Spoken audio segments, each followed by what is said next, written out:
এই হলো মালদ্বীপকা হুলেমালে central park. শুক্রবার কত লোক এসেছে ঘোরার জন্য। খুব সুন্দর জায়গা, অনেক very nice place. This is Maldives Hulemale Central Park.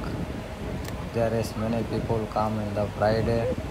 There is a walk and round, very enjoy, very nice. অনেক সুন্দর জায়গা, খুব সুন্দর, দেখতে অনেক ইচ্ছা করে। সবাই এসেছে ফ্যামিলি নিয়ে, বন্ধুবান্ধব নিয়ে ঘোরার জন্য। খুব ভালো জায়গা, দেখতে খুব সুন্দর লাগে। মালদ্বীপের হুলেমালে সেন্ট্রাল পার্ক খুব ভালো।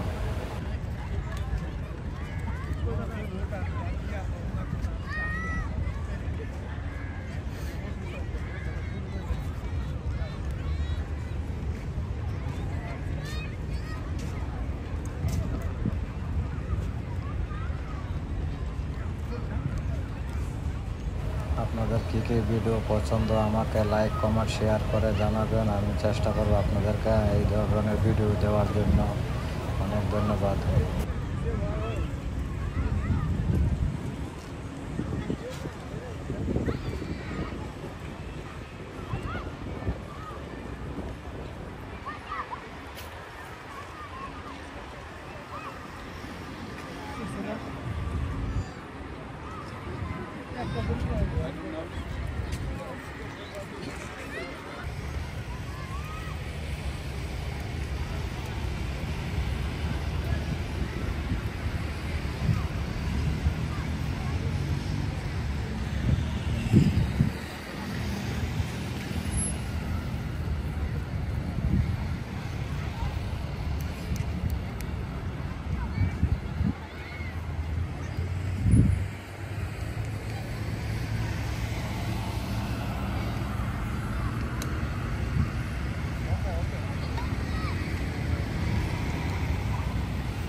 দাঁড়ান